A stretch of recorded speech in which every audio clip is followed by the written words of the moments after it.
Hello, everyone. This is Arlene again, and I'm bringing you the messages of the heart for July 2013. And today's subject is abuse. Like I said, I'm going to be talking about messages of the heart from A to Z, and we're starting off with abuse. My first thing that I would like to talk to you about is Matthew 19:14. But Jesus said, "Suffer the children and forbid them not to come unto me, for of such is the kingdom of heaven." Now, I went back and researched what suffer meant in the scripture, and it's an archaic word that means to permit or allow. So Jesus was saying to allow the children to come unto him and forbid them not, because the kingdom of heaven is such children. And the reason why I thought this was important is because I think that child sexual abuse is a hindrance to children to learn about the Lord. Fortunately, as children go on and learn about what happens in their lives, they do eventually come to Christ, and that's a good thing. But not to get on a biblical point of that, I just wanted to bring that out. But I want to talk about the history and what child sexual abuse is and what it is to me. I've experienced child sexual abuse in my lifetime, and for a while I thought that it would be a hindrance to me as well. Some signs and mentally, physically, child sexual abuse is a very touchy subject for me. Now, a little facts is that every year 3.3 million reports in the United States involving 6 million children in the U.S. And it says that the U.S. has the worst record of child abuse, losing 5 children a day to related types of abuse. Now, that's not to say that those are just the ones that's been reported. Think of the ones that has not been reported. I know when I was coming up, I did not report mine because during that time you just didn't talk about stuff like that. And that information comes from childhelporganization.org. childhelp.org. The way I feel about child sexual abuse, I feel like that it should not be anything that a child has to go to. It even touched me to the point where I wanted to have boys. As a mother, I didn't want no girls because I didn't want my girls to go through everything that I had to go through. And little did I know at that time that boys go through the same thing as girls, and sometimes more so. So I'm glad that I was educated about this, and to realize that no child, whether female or male, should have to go to child sexual abuse. Now, to quickly point this out, I know that we need to report these things, we need to learn about these things and educate ourselves. But the thing that we really must understand is that as long as this world is in existence, child sexual abuse, neglect, mistreatment, all that will never go away. It's not going to go away. It's going to be an instrument that the devil used in this world to create havoc and harm to others. It's going to mess up lives, and it's just a sad thing that it is such an evil as that.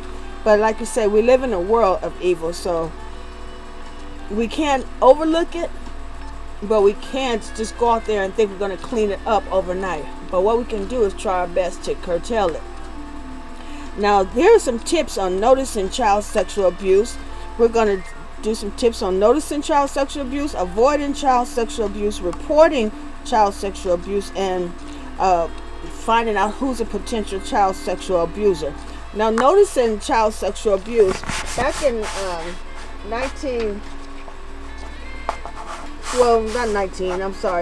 was reading something else. But according to Child Welfare Information Gateway, it said that there's indicators of child sexual abuse. And here it says sexual abuse may result in physical or behavioral manifestations. It is important that professionals and the public know that these are because they signal possible sexual abuse. Now, some of the things that they have down here, they said that if you find a child and they have blood in their underwears, that is a sure enough sign. And if they come home early from school or leave late, now we know that some kids have those habits anyway, but if they're just doing it too much, you need to take notice of it. And another high probability of physical indicators back in the day, this is when they were saying back in the day that it used to be just a child would be known that they were being sexually abused if the child came up pregnant, or if somehow the child came up with a venereal disease, especially a young child. And later, the medical field started looking at the semen in the vagina of a child with a suspected case of child sexual abuse, torn or missing hymen, other vaginal injury or scarring, vaginal opening greater than 5 millimeters, and an injury to a penis or scrotum. This is talking about both boys and female. Now, this information you can find, like I said, on Child Welfare Information Gateway, but it's also on the website childwelfare.gov, and you just put up indicators of child sexual abuse. Now, how you can avoid child sexual abuse? A lot of people say that you can avoid child sexual abuse, but that's kind of, for me, not true, because there's a lot of kids who are sexually abused that do not do anything to cause it. And I'm not saying if they do that they should be abused. No, don't get me wrong, I'm not saying that. But what I'm saying is that a lot of times, you can have children who dress a certain way that they shouldn't dress a certain way. What crowd are they hanging with? If they're too young to be hanging out with older kids and this, that, or other.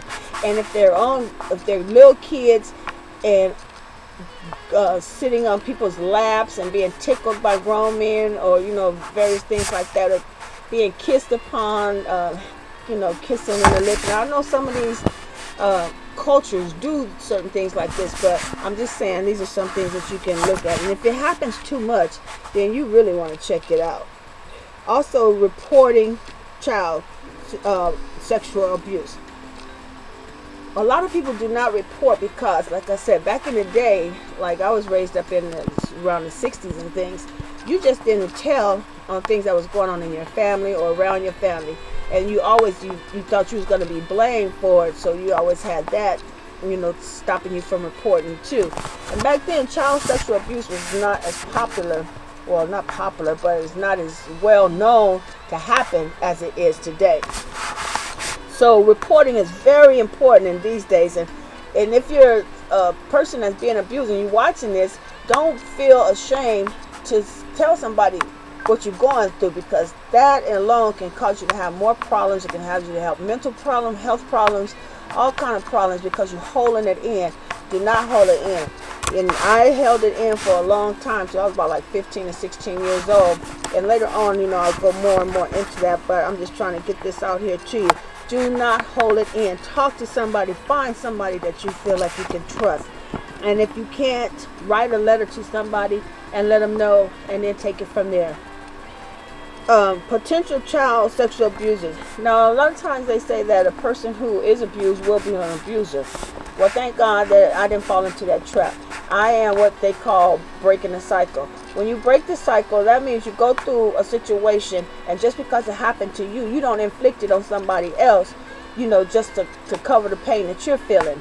So we have to be mindful of that. But sometimes people are afflicted a certain way, and you can find somebody who is physically sexual abused, and you will see them or may hear of them doing the same thing to somebody else. So sometimes you can watch how a child is playing or something like that, and sometimes they don't even have to have been abused, but they just have that instinct in them that they want to hurt somebody else, and so they might do it in a sexual way. So I just want you to think about that too. And I also put a note down here that sometimes when a child is raised up in a Christian environment, this is my personal thinking, I haven't done no research on it, but sometimes when a child is raised in a Christian environment, it seems like the enemy, the devil, whatever you want to call it, it has a tendency to go after those kids in a different way. So we have to be mindful that if we're raising our kids in a Christian environment, we have to look out for the enemy attacking them and on every level. Don't ever say that this is not going to happen to my child, because you feel like that might give the enemy the leeway to put something before your child to entrap them and become a part of that situation. If they're not a part of that situation, they might end up being so naive to the fact that they get into something later on in their life, like prostitution or be a battered person syndrome and stuff like that, drugs and alcohol. You have to be mindful. If you're raising your kids in a Christian environment, you have to be careful. You have to be on your P's and Q's about it. And here I said, the devil seizes the moment to bring down a child of God, a potential child of God, or someone with a fierceness in them for what's right. So again, I'm saying, when you're feeling like that, you have to be very, very open to understand that the devil will come at you any way he can, whether you're a child or not. Now, as I come to a close, I would like to say that throughout the time that I was abused, back then they didn't have titles like maltreatments. It's like neglect, emotional, physical, sexual. When you find a child that has been sexually abused, it's not just a matter where you can just divide them from being neglected or emotional, unstable or physical. When a person is physically abused like that, that messes with their whole system, their whole mind, body, and soul. For me, it took me a very long time to grasp the fact that nothing that I went through was my fault, and it also took me some time to understand that my life could go on. I didn't want to talk to people because I felt like they knew what was going on in my life, and I felt like they were going to talk about me, they were going to degrade me, they were going to look at me in a totally different way. Then what happened is that I began to get an I don't care attitude. And then, with that I don't care attitude, I started doing what I want to do, saying what I want to say, not realizing that that wasn't the right way that I should handle myself. But I still hadn't fully grasped about how to take care of my emotion that I was feeling being an abused person. Now I'm going to consider myself a survivor of abuse because I learned how to handle it. I learned how to channel my emotions. And now when I talk about it, I talk about it with a different feel because, I want to put it out there how I really feel about this. And now when I'm talking about before, when I said, I just chose to act any kind of way I wanted to, I learned that I did not have to act like that because I was being abused. I've learned how to channel it and to turn my energy into making something of myself or my life today. And I'm no longer ashamed. That's why I speak about it now. I'm not ashamed because I know now God has showed me that by me talking to you out there, that I may be able to help you in some kind of way. So that helped me to channel my emotions in a whole different direction. So I want to thank you for hearing me and talking, and I will get back with you again. And if you have any questions that I'm kind of rambling around this right now, feel free to leave a note and I will get back with you, or you can hit me in my private box and we can talk from there. So thank you for listening. God bless you. And if you have any problems, go to thecriminal.findlaw.com. They tell you about the laws of what can happen with a person who's sexually abusing a child, what you can do to find it. And remember, you can always dial 911 and call somebody and tell them that you are being sexually abused and you want it to stop now. God bless you. All right, peace out.